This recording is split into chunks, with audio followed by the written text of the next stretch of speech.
to today's session. How is everybody doing that just joined here in that chat? Give me a short hello, maybe unmute yourself quickly just for us to know that you're actually there and not just joined into that session here.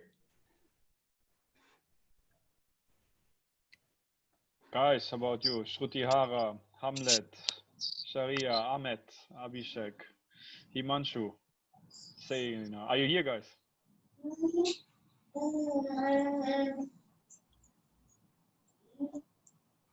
I don't know. Hello? Hello. Hear me? Yes, we hear you. How are you? We're doing good. How are you? I'm good. I'm good. I'm good. Sorry, I had some issues with the mute and unmute. We have been talking for a while. And how is everything? All good? All perfect. Good to see that you're attending and maybe giving your insights at a later point in time as well. Yeah, I will make sure now to forward this event to some people that at least clicked the attend icon. I think it's to be honest, I got I was in LinkedIn and I pressed and I was looking through and I found this notification that the event is now. However, I'm sure so many people did click attend, but they didn't have a notification in Zoom or in their calendar. So I'll make sure, at least from my part, my region. Just give me a second. I will leave and I'll come back so that people could follow up and that's great. attend. Yeah. I'm gonna unmute you just for the moment so that we can. No worries. No worries. In here. So at that case, I think let's directly start because I'm pretty sure that there's going to be some questions here by several people. So why not jumping into today's session? And before we kind of give room for all of you to ask the questions that you guys have, we would just like to give a short introduction on the AMA series in general, why we're here with the customer validation, and kind of to put it into a frame here for you guys. So I'm gonna start sharing my screen just quickly. So just give me a quick nod if you can actually see the screen. Okay, great. So welcome everybody to today's first AMA event on customer validation. So our Ask Me Anything series. And we are gonna do this series more than just today because this is gonna be happening on a monthly rolling basis, because each month from now on, we are always gonna set a monthly theme that is designed to actually allow all of you to go through transformation and get to the big purpose that we have set for you to really become investable as a startup by building a customer-centric business and thereby receive funding in the end. And in order to build a customer-centric business, customer validation is one of the most important things. And that's why we have decided as our very first monthly theme to start with customer validation with a specific focus on designing your business model canvas. So each month from now on, we are going to have a different in order to have specific discussions around the topic that is relevant for you as a startup, but also if you're another ecosystem player within the global startup ecosystem. So those AMA events are supposed to help you understand the topic a little bit better, but are also here to help you with the monthly challenges that are always attached to this monthly theme. So this month's challenge, as you might have seen on our platform already, is defining your business model canvas, because this is the very early stage of your startup, and this is a lot about idea validation, and therefore customer validation is an important integral part of that.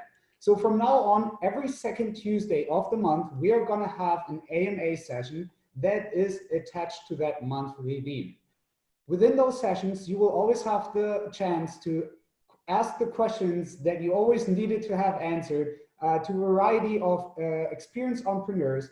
We will also get some other entrepreneurs in for future sessions. So if you feel like you're an expert on a specific topic, also feel free to reach out to us and become part of such a session as a speaker as well.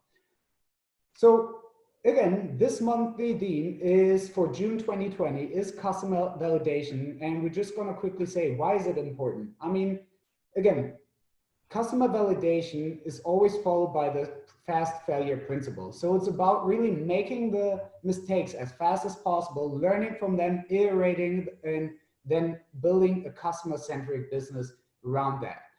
Because through customer validation, you get so much insights that you need to actually design a product that fits to the customer needs that are out in the market. Because in the end, it doesn't matter if you have something great on your mind, as long as the market doesn't demand it, your product will not be bought. And customer validation is the best way to go about it. And it also saves you time and lots of money because you don't spend too much into development while not really addressing that need. So as an entrepreneur, you are used to validating throughout the whole product lifecycle, and you should never stop because customer validation is always at the center of building your business when you really target it at your users.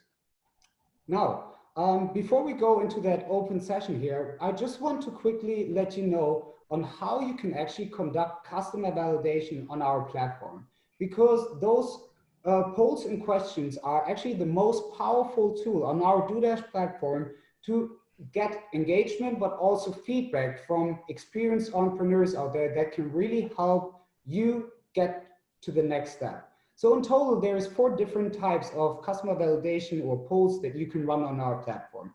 The very first ones are questions. Questions are always good to ask, and they're always good with a specific constraint to ask, to not get too broad answers, but really get qualitative data that you can use. So you could either fill in like a fill in the blank text as to be seen here, where you can just get like 1 or 2 words as an answer to really use for later on. You could also add a constraint in terms of a time limit. When was the last time? How often do you do this per week? And also a word limit by saying, what is your #1 tool for that and that? So this helps you to really get the type of answers that you want to get from a question and not too broad ones. Next up is the multiple choice. So multiple choice is really good if you already have a set of questions or a set of answers in your mind and you want to validate whether you're going the right direction or not. One thing I can always recommend all of you is to always add an other. Please put your answer in the comment option, because sometimes you're not thinking of all the possibilities out there, and some users will actually bring you some new ideas that you haven't thought of before. So this is very powerful to get a good feedback on the general opinion out there in the market. Next up is the hot and cold. This one is designed to give you a feeling of how do you feel about that and that topic.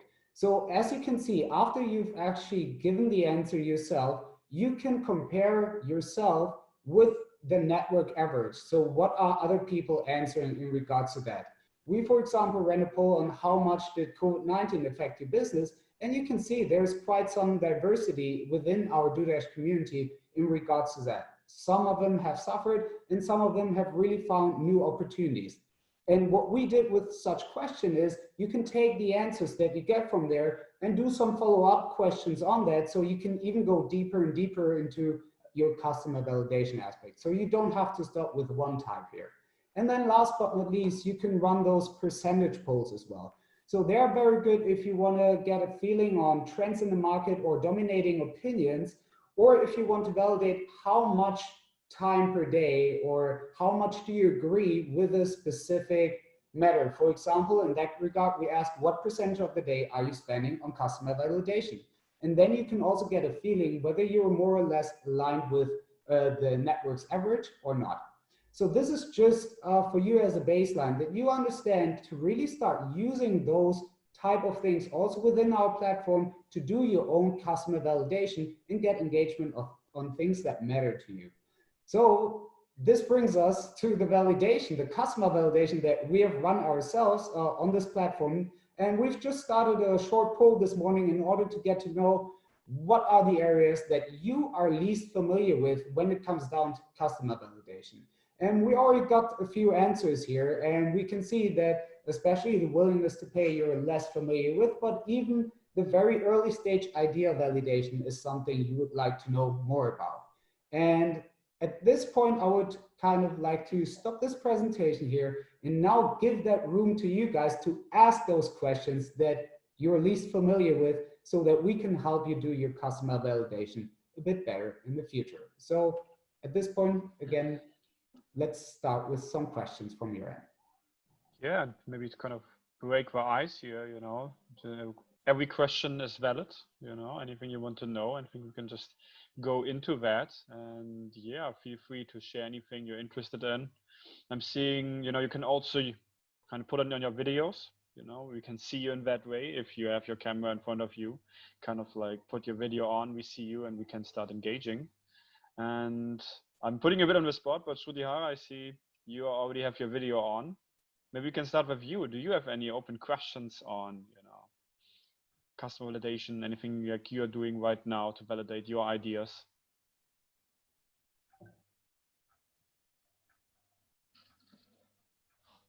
Yeah, I have already done in the starting of when I joined DueDash, and I was on the verge of finalizing my logo, the ventures logo. So I certainly thought of why not to put across to the DueDash community. And surprisingly, majority of the community members, they decided about one particular logo, and I selected that one. So this was very strong tool to validate your logo. So it is part of the customer validation, right? So I think this is very, very important. I don't have any question because I 100% agree with this idea. Because you already did the kind of question on the platform.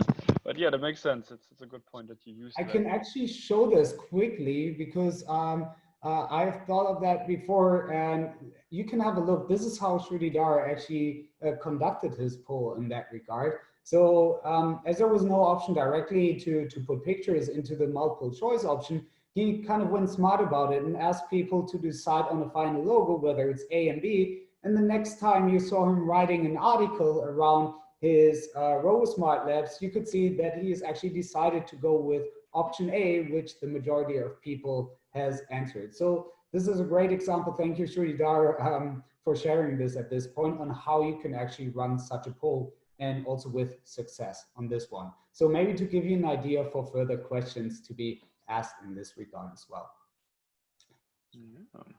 Okay, if I can ask a question, it's Sharia speaking. I'm not actually a startup. I came onto this platform as intrigue really, because I'm getting more and more involved with startups in India and it seems sort of around the world. But just to sort of share with you, the group that I'm dealing with is called FitTrend. And the person reached out on due diligence, and it was all thanks to due diligence that I'm now working with them as a mentor. And it's a chap called Ridwan, and they're actually based in Nigeria. And what they're doing is a non-invasive diabetes, hypertension, remote access reporting. So there's relationships between patients and doctors.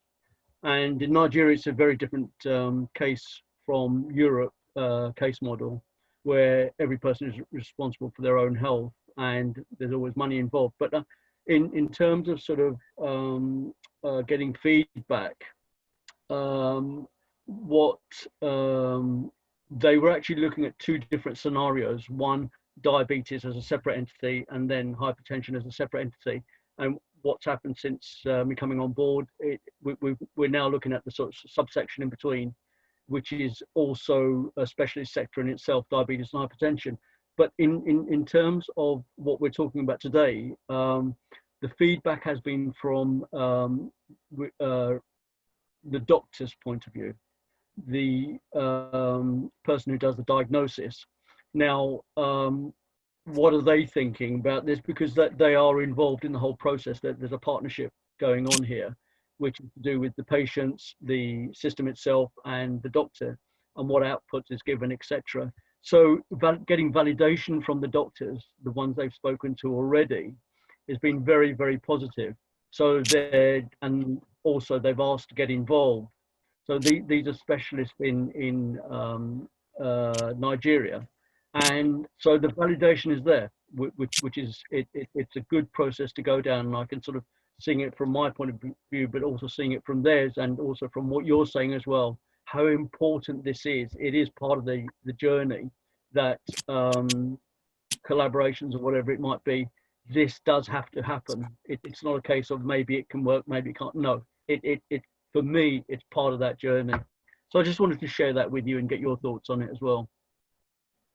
Yeah, actually really great. Now I would have two things to say to that, because you mentioned something that through that customer validation, you actually got your doctors a lot more engaged in the whole process. And that's something that can be seen many times. So you can do your own customer validation, but for example, if you also run survey funnels online, what you can actually see is that people that have gone through a survey beforehand actually have a higher conversion rate if they are on your landing page, they go through survey funnel and then getting into your actual product, because they already start being emotionally involved in your product. And that's something very valuable that you can see very often here. So this is something you should definitely do. And the other one is, obviously, when you have such a target group, it's always good to first focus on your most relevant users here. And if you have multiplicators that can kind of also distribute your customer validation into deeper levels, this is always something you should look into, because this also narrows down your own efforts in this regard. So thank you very much for that feedback. Yes. Okay. I should add, sorry, I should add to that they've also undertaken customer surveys with patients as well to get a feedback on that side. So they're at very early stages of progress, but certainly, again, just to sort of say, without DueDash and the introductions that came from it, Ridwan was actually reaching out for a mentor, and was declined each time by various people. But fortunately, DueDash brought us together. So, yeah, thanks to DueDash. Excellent. I think Nikki wanted to say something, right? What travel enthusiasts can publish their studies? Nikki, you wanted to add something here. No, I mean, I think there's a noise coming in. Yeah, great. Yeah, I think he muted himself. Yeah. Okay, so no, I just didn't want to. It was didn't want to add too much to what Sharia was saying. First of all, thank you. That I'm glad that DueDash is actually making meaningful connections between people who are physically separated by huge distances. And you know, Sharia, I know you're based in England, and the startup you're working with now is based in Nigeria. So congratulations to you on that. Thank you. But you mentioned about you know, physicians trials and those sort of things. I think there are going to be many more types of validations that you would need to undertake. What is the price point people are willing to pay you? Post, and assuming you've made a sale, post-sale validations you would need to do. Whether, you know, this, if I recall, it's some sort of a wearable device. Is it comfortable? Is it uncomfortable? Is it, you know, the quality of the build quality? There could be many such of those things which would come along. So I think, you know, the validation, as Marcus said, it never stops. It's a continuous process. And we keep asking you. Absolutely. And just to say that in respect to what you mentioned about pricing, etc., what we're doing with that is, again, it is to do validation, because we have to ask the questions, and the questions are being asked of Ridwan and his team from the physicians. What's in it for us? So there is a relationship, and with all these things, what we're doing is we're using what had asked about IDOL, so our board for doing these things, but it's very much a case of validation, double underlined, and taking on board what you're saying with experience as well. It's very good feedback, and yeah, Ridwan's here now as well, so I don't know if he wants to come through at some stage and ask you some questions as well, but thank you. Great. Thank you, Sharia. Yeah, thanks for sharing. And Ridwan, if you have questions, let us know. And yeah, Hamlet, I think, or Hamlet, I hope I spelled this right. I think you wanted to share something. Because I just saw you wrote something. You have to unmute yourself. Maybe you can read the question, Michael. Go ahead. Just see, he was just sharing about My Travels okay. close community. So hey, we are building My Travels close community. It's all about anything and everything about travel, where travel users can publish in stories. Share economy. Now we have 70 members, but we have not done customer validation. Can you point out few things to kick off customers validation? I want to know more about community. Okay, Marcus, you want to go for it? Yes, I mean, there's so many ways you could actually go about this. So one very powerful thing you can always do is look where are your customers online and also offline. That's one of the very first things I would do here. So for example, there's so many travel groups out there. There's, I mean, you can go on social media into specific groups.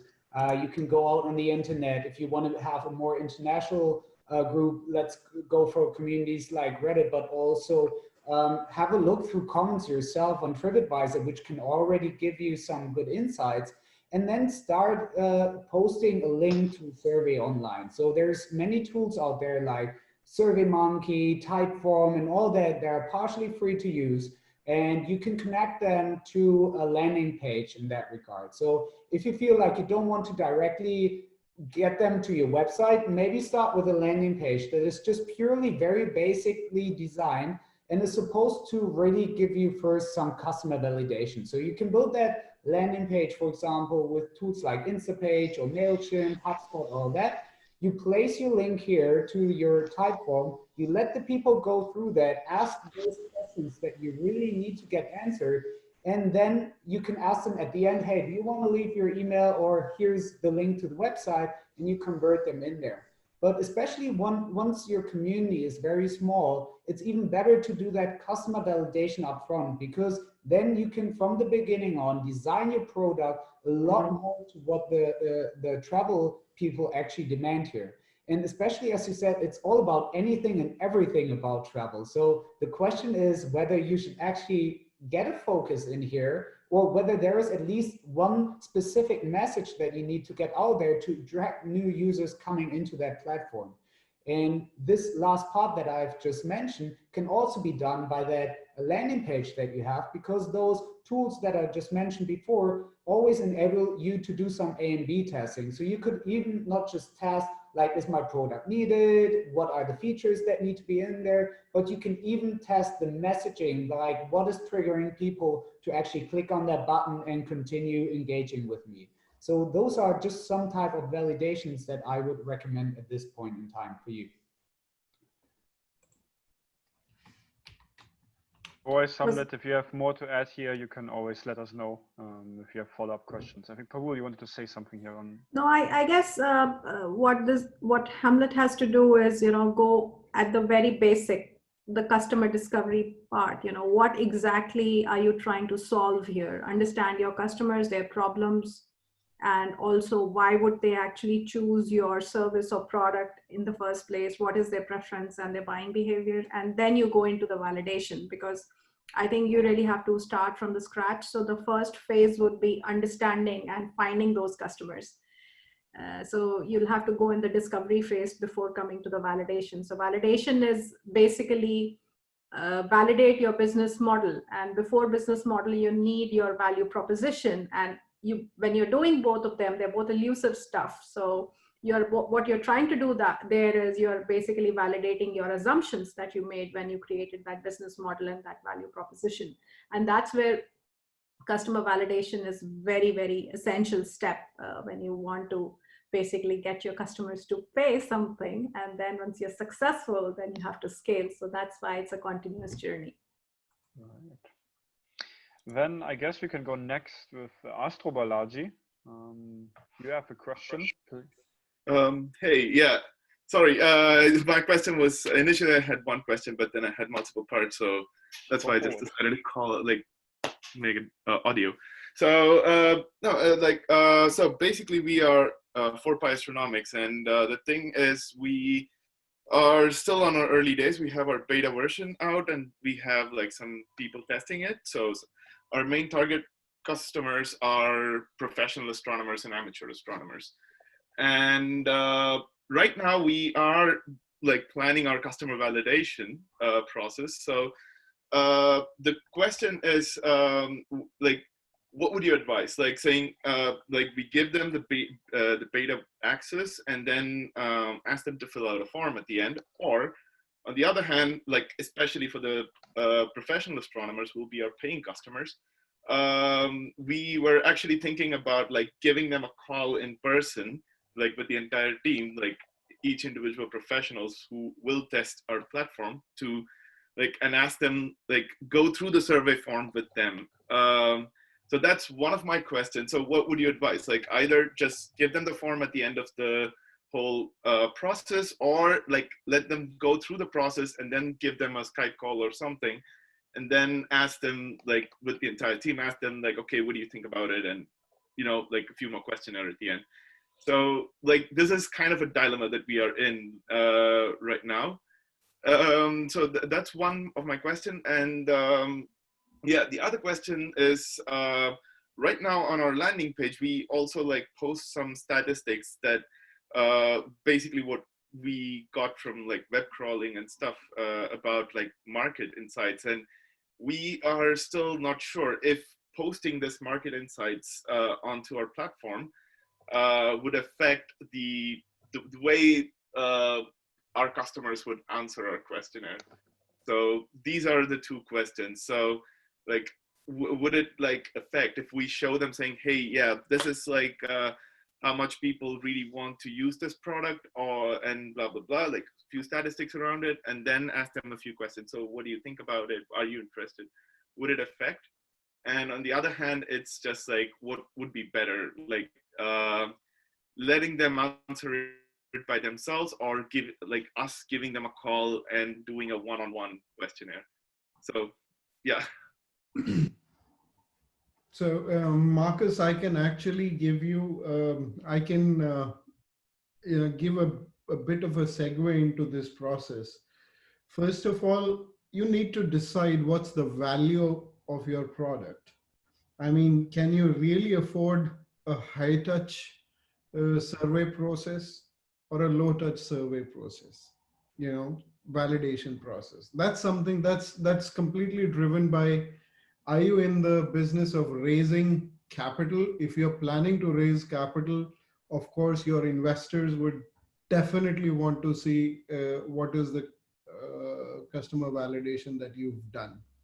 Now, the big risks I'm talking about, the validation part, and especially when you go into a high touch kind of a model, is that you end up leading your audience into telling you what you want to hear.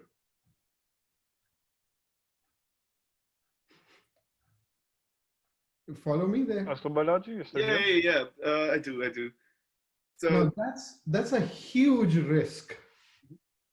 So of course, then it basically means that you've got to kind of design your validation process, break it down into pieces, to very fine-grained pieces, and do small validations instead of one big one. Because every time you try to design a big validation exercise, you end up leading your audience into some form of the other, what you want to hear, what you want to listen. And then you're going to be, you'll be in a very difficult situation post that. In spite of everything worked in your favor, the outcomes may not be to that effect. Marcus, if you would like to add anything out there. I'll raise your hand. Please go ahead first, and I can still add to that. So I think it's a very interesting question what he asked, and as I always like to step back, whom are you selling to? And why do you want to undertake this customer validation in the first place? What is your objective? So I'll just like to break it down, like, maybe some tips here, and which you can take back. And I'll just at the, expense of repeating myself, what I said before, I'll just repeat again. What is the purpose of customer validation is to validate your sales process and the assumptions that basically are underlying in your business model. So that is why customer validation is a critical step that you need to undertake. And that's why it has become very popular.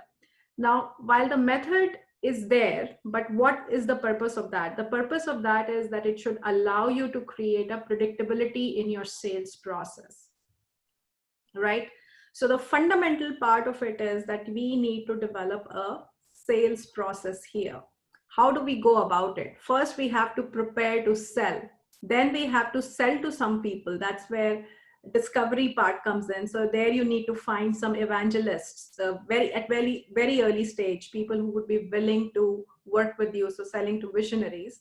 Then you go to your value proposition. So you define and you determine your positioning. And then the last step is verifying the validation process. That is basically, will they pay? So that's very last stage. Now, it depends the type of product it is, who are going to be your users. So if till the time you don't know who are the buyers, are they same as your users, then great. If your buyers and your users are different, then you obviously have to have two different narratives, and you need to address it in two different ways.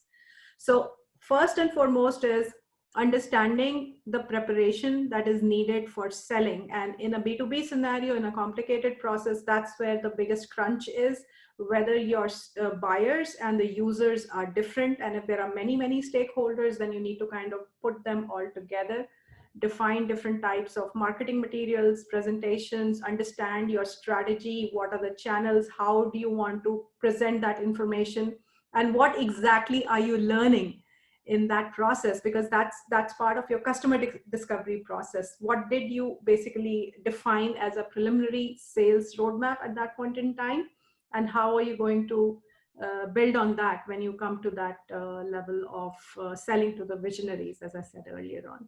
I hope it makes sense to you. Yeah, no, I'm happy to take it offline. No, thank you for the answer. Actually, no, for us, like I just wanted to say, like for us, we have our customer segments. So we have like 2 different customer segments, and the only thing is, yeah, we were. I mean, both Nikhil and your answer actually, like, helped me out over here. Because yeah, we are a little bit concerned if our questionnaire is gonna influence, that's the biggest worry. And ultimately, like, okay, we have our market status, like statistics, what we kind of found out as a demand, and basically, like, if we so the idea is, should we show it, or like, would it influence it or not? And yeah, that's what we were a little bit worried about. So yeah. I'd like to take this one quickly up here, because actually when you talked about showing those statistics, that's definitely something, at least as long as you're in the validation phase and you're still wanting to get feedback from people, that you probably shouldn't put out there, because people have that tendency to be conformed with other people's opinions. So if you put out some statistics out there, they will have them in mind while answering, and they don't usually want to go too far away from a general perspective. So you kind of start getting like an all one in pot answer that you don't want to have, because you want to have diversity in your feedback.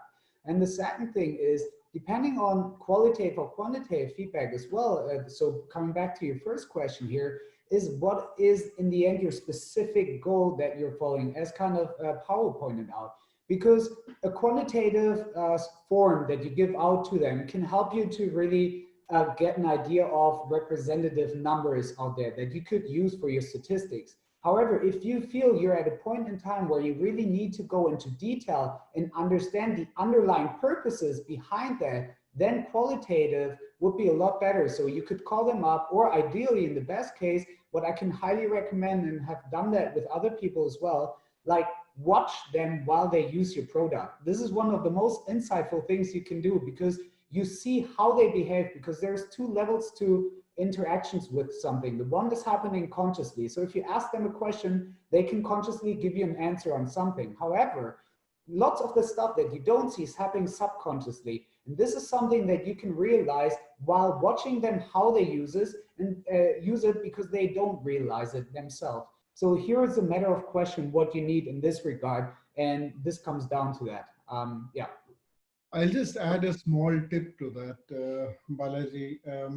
I think one thing which you can start with is that you believe that there's a gap in the market, and you believe that your customers potentially need this. Write that down and imagine that these are your two types of customers. One is a more sophisticated astronomers and amateur astronomers here. And what your thoughts of gap is, why they would buy or why they would not buy, just put it aside, set it aside, and then ask one pointed question around this and see, is your perception of gap versus the customer's perception of gap is the same. It's going to uncover a lot of things out there then for you. Okay.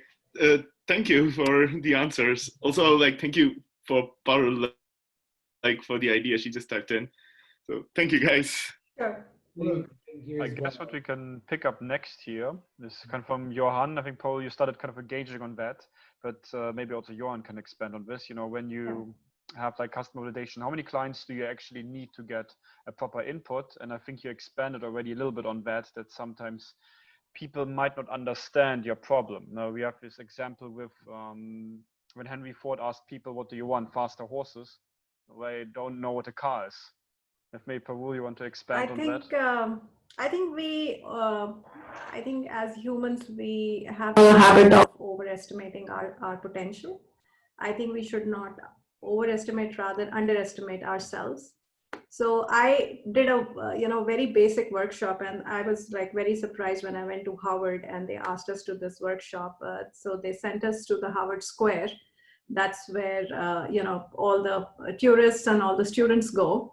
And they asked us to go and figure out what are the challenges of the restaurants, how much are they able to sell. And I was like, we come all the way to Harvard, and in our design thinking workshop, this is what they're asking us to do. But believe you me, it took us 1 week to figure out a very basic solution in that problem. We all know there are restaurants, there are plenty of restaurants, all sorts of cuisines. There are a bunch of people coming every day, and it was not easy.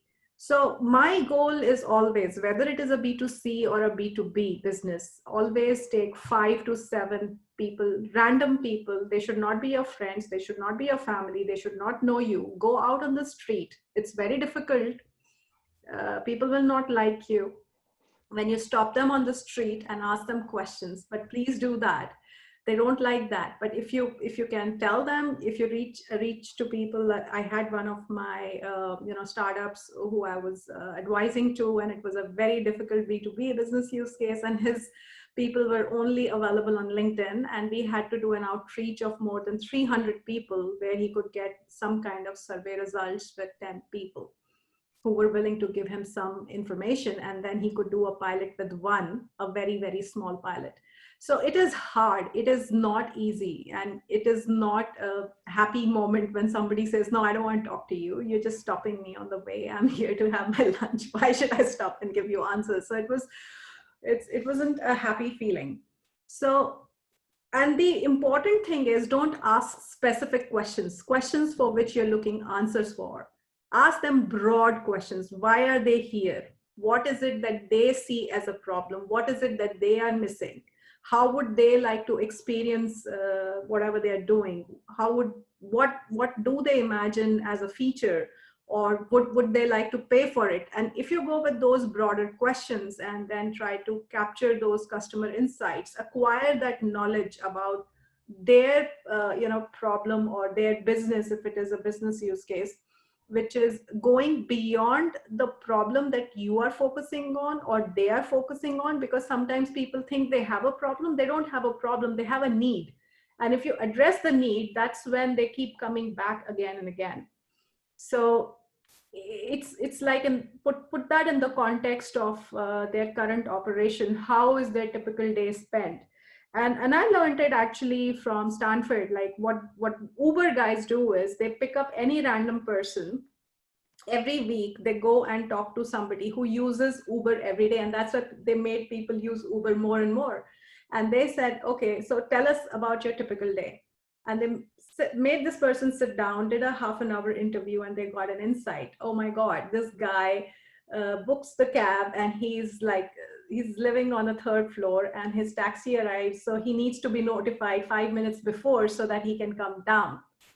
Things like that, smaller things. So those little details, they just figure that out like that. Thank you very much for this one, Paul. And I would like to add 2 specific things here as well, because you asked for the number of people that you need, right, in order to be sufficiently covered with that. So first, it depends on whether you're doing qualitative or quantitative surveys. So with qualitative, there is a guideline that tells you that you should do your interviews. If you're doing, for example, interviews on the street, you should do them as long as you feel you're still getting new insights. The moment you feel, okay, now I'm getting answers that I've heard before several times, that is the point where you can be confident to stop that customer validation, at least that specific one, because then you don't get any more insights, and then it's a matter of opportunity costs in that regard, because you're just putting more and more effort in, and the value that you get out of it is not as big enough. Also, as Paul just mentioned here, ideally, just as with, for example, surveys that you remember from university times, for example, is that the users should not know actually what it's all about. If you can actually achieve that at the end of your survey, they were not 100% sure what your survey was about, then probably you've designed a good survey because you haven't led them in one direction where they are supposed to answer that.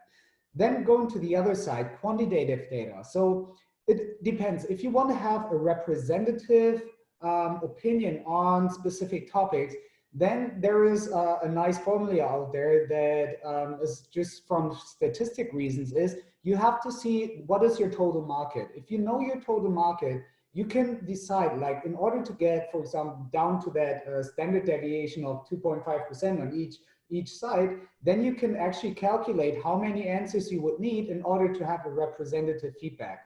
Obviously, as a founder, sometimes you're already fine with having a bit less than that, depending on your market size.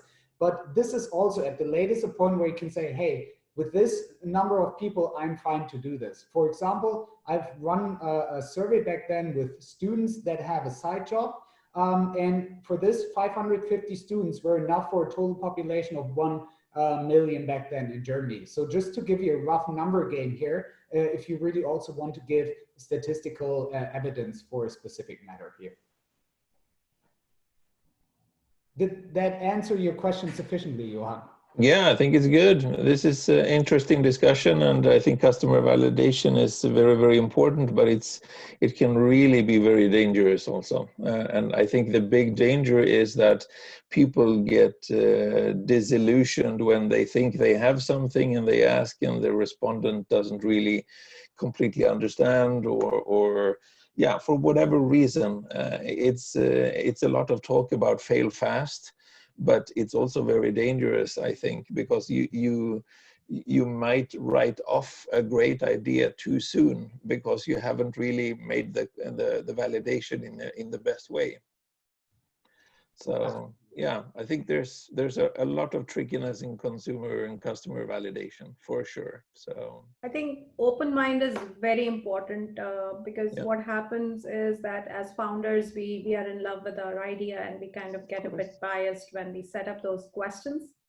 And we kind of lead people in answering that. So I personally feel that don't talk about the problem, just talk about what is it that they are there for, and what is it that they are looking for, and that should go beyond their problem statements. It should not, and if it is their problem, does it address cost? Does it address some kind of efficiency, like they will gain time? Will they gain something out of it? or will they do their, whatever they do in daily life, will they do that any better? So going to the classic case of Uber. So if it is not about cost, efficiency, or performance, then what is it? And that's when you have to ask them, how do they spend their day? And then you get into the, closer to the need. And that's what is the moonshot that everybody's looking for. Yeah. But it also, I guess, depends on how big your solution is, or how big what you're trying to solve is. So if it is a small app on one thing, whatever it is, versus trying to solve a really, really big problem, I mean, the type of validation is going to be very, very different, of course. I think the app is not a small thing, even if it is solving just a small problem. Cabs were being booked since 1929. It was not a new thing. And then telephone came and they made it easy. Then the cab companies came and we could call one number and they would arrange that for you and they will tell you 20 minutes. I think that's not the point. The point is the ingenuity of the idea that you know where your cab is. You could decide what type of cab you want and you could pay. You change the market dynamics of it. You create a different kind of, it's a market creation. And the market creation is never an easy thing. When the Walkmans were launched, nobody thought of acceptance of market. So that's the market creation. That's a completely different ballgame altogether. Absolutely, and it's also that needs a lot of different kind of different kind of thought process and different kind of commitment and different kind of overall business strategy. And of course, I think the business principles remain the same. The more and more I look into businesses and I look into the severity of any problem that we are solving, the situations do not change. The priorities that we can anticipate do not change. The higher the level of description of your product idea, and when you ask feedback, you'll get 10 different types of dimensions depending upon the time of day from any individual, single individual themselves. So let's take more questions. Yeah, sure. Please. Yeah, we can move on here, I guess. But I hope Johan, if you have further questions, you can of course always ask the others to DueDash. Let's go with Himanshu. He said, well, he cannot put on his audio or video because he's having dinner. He wrote the text. He said, so hi all, I hope all are safe. I have a question. I'm working on an ad tech product. I've created a basic website as MVP to get feedback on the idea for my target customer. I've added a feedback form to capture the feedback. Any suggestions from your end? Yes, definitely. One thing you should always do once you already get lead users in to use or to go through a survey, you should always have a call to action, any conversion happening at the end of your survey. This is going back to what we've said before. The moment a person already starts going through survey means they're in some way emotionally attached to what you're doing. They're interested in what you're doing.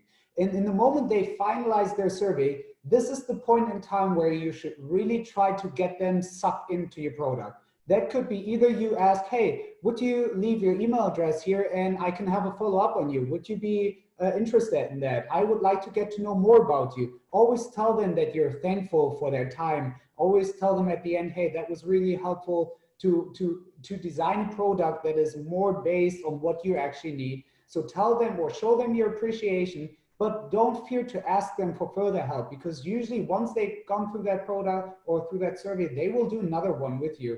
And especially if you feel this is very valuable, what they said, and you want to go deeper on that, ask them for that call, ask them for a direct conversion here. If not, at least get them signed up to your newsletter so you can give them more information on that until the point you're actually launching your real product or anything like that. So that's definitely something I would recommend you to do. Yeah, if you have more questions on that, you can also write them in the chat, because as you said, you cannot put in your audio video. So we can keep this up later if you have more questions. Something other which is also interesting. Oh, so sorry, I have a quick question if there's not a question, but if there's others, please carry. Because we have still some questions. Let's do the following, because you also went one of you. You can also add your question. We can just go through the other ones and then kind of like later pick up yours, just to, because some other people asked before. I would say we can go next with what Shruti Harya asked, which is also partially kind of answered by people in the questions. So I have a question. if by chance my first survey does not validate my target customers, should we go for another round, probably with another group of audience and different questionnaire? So if you don't get the results you expected. I think maybe Nikhil, you want to go on that?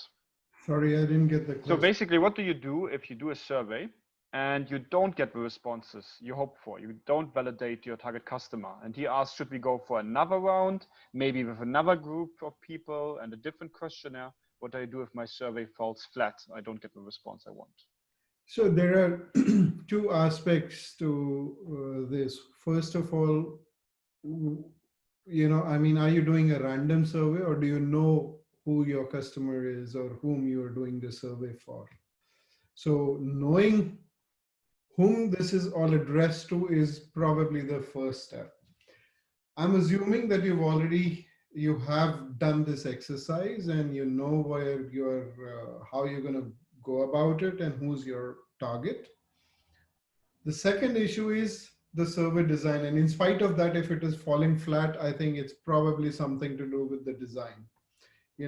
Does it feel overwhelming? Does it feel that very intrusive?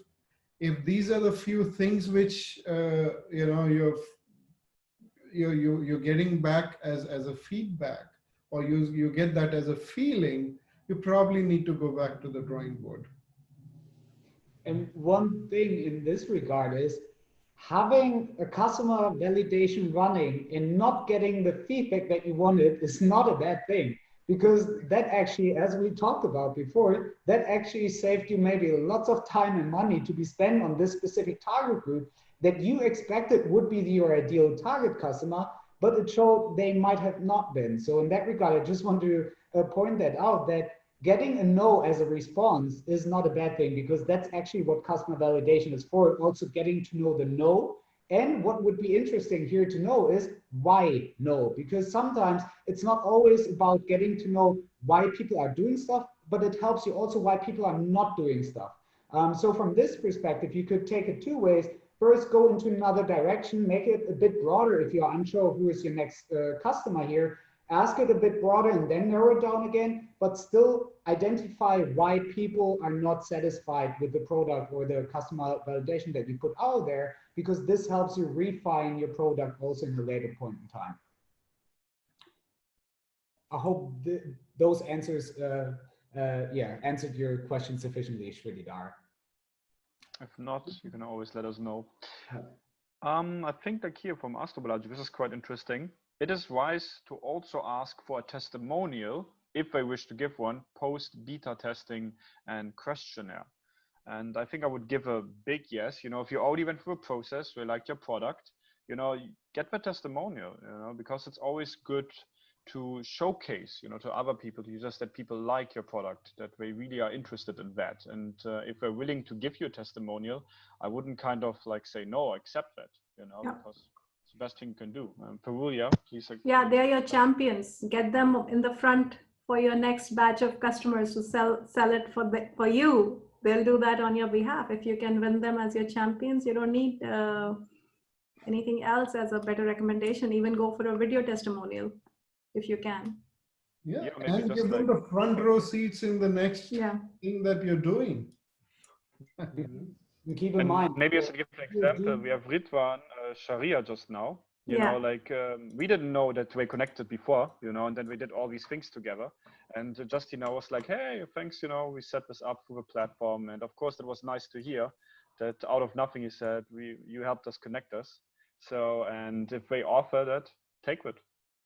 And also remember, as you're not engaging with people in face, like when you're having a digital product, this is pretty much one of the best ways to build initial trust for your product, because humans, again, like they like to hear that something is good, and they always trust something more that other people trust. So it's one of your best initial trust building methods that you can always put on your website, independent from a questionnaire or not. If you have testimonials, those are the ones that you should place on your landing page, because this will help other users take the decision of using your product.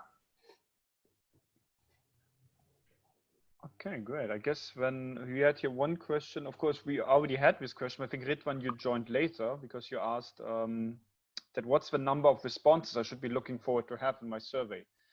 Now, I think you joined later, so you might didn't see like Parul's answer, but maybe you want to give like a very brief summary of what you told a customer group before. How many questions or how many people to ask? Basically, when you asked like a question we had before, you said, so what's the number of responses I should be looking forward to have in my survey? So how many people? Yeah, right. I always say go deep, and anything worth anything, you have to go deep. You have to dig deep for finding gold. You have to dig deep for finding oil. And now we build software. So, but still we need to dig deep and ask 5 to 7 people the questions and try to get as much value and as many insights you can. And a point that Marcus mentioned, if you keep on getting repetitive responses, then you have to stop. You need to change your narrative. You need to change your problem statement, ask differently, and try to get different insights from people. Importance is going deep and not just the numbers. As a person, that's my philosophy. I see we have one more question here in the chat from Isharia.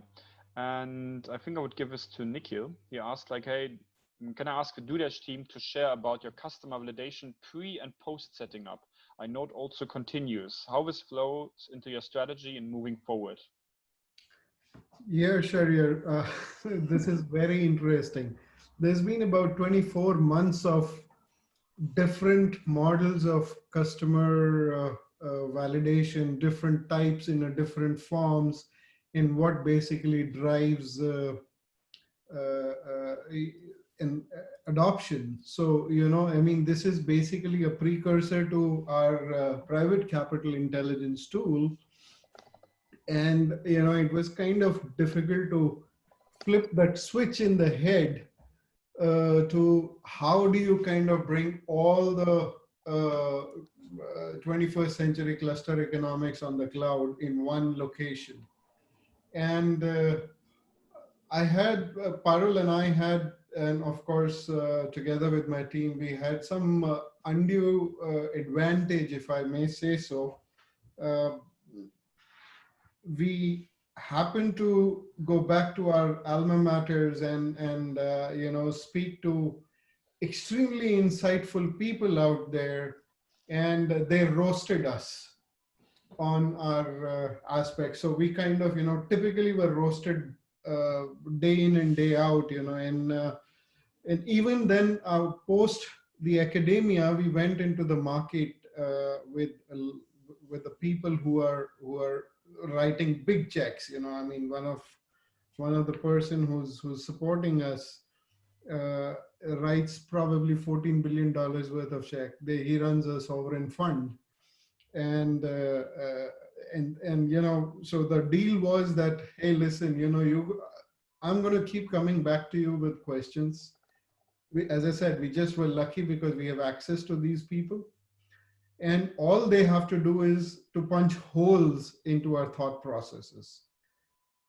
And if at a point in time you determine that there's no more possibility of punching holes, from your standpoint, you could probably guide us to somebody else who is even more brutal. And and in the end, what happened was after 45 days of continuous pestering and asking questions, and mind you, these are the kind of people who are hugely pressed for time, and and once we got to a point that there are no more further holes they could punch, they said, okay, the deal is that you come onto our advisory board. And of course they are coming to our advisory board, but so we had to go back again and again, revise our approach based on the feedback we were getting from academia as well as the industry. So that is where the undertaking that we have is pretty steep, pretty phenomenal, and it's continuously happening as we speak at different levels. I hope I've answered your question. It's a bit esoteric. I'm sorry for that, but it's a continuous process. We do Excellent. it. No, it answered very well. Thank you, Nikhil. Thank you. Can I add something into it? Yes, Sumit, go ahead. Shahryar, if you look into, I mean, to answer, to just add up to your question, as you mentioned, validation. Now, there's something called as customer validation and user validation. If I look at it from your question, customer validation as well as user validation comes into picture. Post setting up, for me, the validation here is purely you being able to connect over, with someone based out of Nigeria. The vision was to connect the dots and, as Nikhil says, not letting anybody really valuable and having a value proposition lose out on connecting with someone who can help them and lend them a helping hand to accelerate and move on. So this is where, I find that this is also a validation for me that yes, what DueDash as a team envisaged, that yes, can we connect the world? Can we connect the dots on a global platform on a remote basis as well? Yes, it got validated. So I'm sure you have, the kind of value proposition that you are deriving out of the kind of connect that you have right now. So that validates pretty much that yes, it is doable. Okay, if I can just share my experience with that, Sumit. I wasn't actually seeking validation from Ridwan. What I was, my reason for going with them, I didn't know what their business was. I communicated with Ridwan, and we had a very short conversation. I think it was just 1 or 2 exchanges, and Ridwan was very grateful for agreeing to support him as a mentor. My personal feelings is everyone has a talent, everyone has a passion, everyone has something that they want to share. Whether there is engagement or whether there isn't is an individual decision. It's not always business-based. Mine wasn't business-based. It was, you know what? He's reached out asking for a mentor. If I can be of assistance, we don't know how far this journey will go, but at least let's start it. What's been very fortunate for me, just to share, they are extremely proactive, limited resources. They don't have internet connection sometimes, but what they are doing in respect of their business, and I'm very glad I was able to come on board, was that they're helping people. It's not just about money. So, from that point of view, for me, validation that Ridwan gave to me was, or it was my own emotional process, was, yeah, I want to help. That's me. So, different ways, but as Nikhil shared, he, 40 days and 40 nights, they were pressed, but in the end, they got their objectives. So a little bit of sharing of information as to how all this came about, but, I think sometimes it's a very individual process. Sometimes, you can hit the jackpot and you haven't got anything, but like we see at the moment, people are just plowing millions, 100 million, company goes bust, okay, no problem, we'll go on to the next one.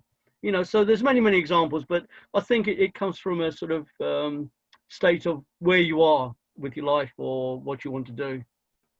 Okay, that's me done. Sorry. Thanks for sharing. No, it's all good. And Michael, just take this thing from Himanshu. Yeah, I'm gonna take this up by also concluding this on this end. So yeah, because he has a suggestion, Marcus, what he can do now, because we're kind of wrapping up. Yeah, Marcus, take it from here. Yeah, so Himanshu was asking more or less like, is customer validation really so powerful? And he gave 1 or 2 examples on where customer validation would have shown that a product will not be successful, and as he was also taught throughout his MBA, but in the end, that managers also base their decision on gut feelings. Well, obviously, there's always exceptions to everything. So there's always going to be, like we just talked about earlier with Henry Ford, sometimes it depends on your product that people don't have that imagery in their mind or the vision in their mind that this could be something becoming very big. And there's always visionaries out there that can really pull it off. In the end, it always depends on your execution, right? You can have the best validated problem. As long as you're not capable of really executing it, you will also not be successful.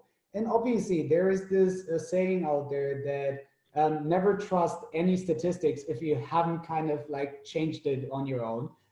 This is not the purpose of customer validation, obviously. You don't want to trick yourself on that. You want to get real results. And if you base a decision based on those data that you've derived, as long as they're not led questions that really brought out a result that you want to have, this will always be a better base to build upon, because this also gives confidence to investors that you have really done your job and you're not basing whatever you're doing based on your gut feelings, because for investors, gut feelings and personality of a founder is important. But in the end, if you can prove that with numbers that are out there, so secondary information, but also primary information, this is always helpful no matter what. And with this, I would also like to conclude it for today's session here, which I hope was insightful for you guys, also a bit enjoyable, as Hamid also was saying. And I would like to recommend to you, make use, like now that we've talked about the power of customer validation, we have shown you in the beginning on how you can actually make use and benefit of our DueDash platform to also do your own customer validation. So give it a try. Start doing your own first polls on whatever you need to have validated, from ideation to really willingness to pay. And yeah, we'd be happy to see you on our next AMA session coming up the second Tuesday of every month. And yeah, we'd be looking forward, engaging further with you. If you have any further questions that you want to have answered, feel free to post them in the comment section of that event, and we can still talk about them a bit afterwards. Nikhil, you just want to say one last thing? Go ahead. Yeah, last thing. I have only one request from all of you. Invite your founder friends onto DueDash platform. I'm going to sell my wares as well. Invite, share, comment, engage. And if you feel tonight's session was valuable, feel free to share the words, spread the word. We talked about it, testimonials. There's nothing better than that. Yeah, so, give us a testimonial. What was one key takeaway? Just hashtag DueDash AMA and just share one insight, all of you. That's a shout out to the community members. Shahriar, you're good at your vocabulary. I really admire your vocabulary. I'd expect something out of you, Shahriar. What did you write yesterday? I mean, I 2 times. I mean, it was superlative, as you said. One kind of last suggestion before I guess we wrap it up here. We still have like a monthly challenge also in this event. So we started these monthly challenges with this month. And for this month, our theme is customer validation. And for that, we thought, how about we do the business model canvas? So you will find in the discovery page, of course, this month's theme, and of course, a link to just like a download, the business model canvas. For those who don't know it, it's a kind of like a short overview, imagine like a one-pager on your business. So you can start filling that out to kind of see, okay, what's my business? And based on that, doing your validation. So I would suggest all of you, all your questions, go onto DueDash, go to that link. I can just maybe, we can also share it here in the links, and kind of fill in your customer validation, your business model canvas, and get feedback from the community, because I think that can really help you guys to get some clarity on your thoughts, go through it and really pinpoint down what you need to do. And here I'm just sharing the link, so you can also all have a look. So just click on the link and fill it out. We would look very much forward to that, and then we can give you feedback and the community as well. And I think back to you, Marcus, I guess. That being said, I would like to thank all of you for participating tonight. Thanks for your valuable questions, and hope to see you next time. Bye-bye. Bye-bye. Bye-bye. Thank you, everyone.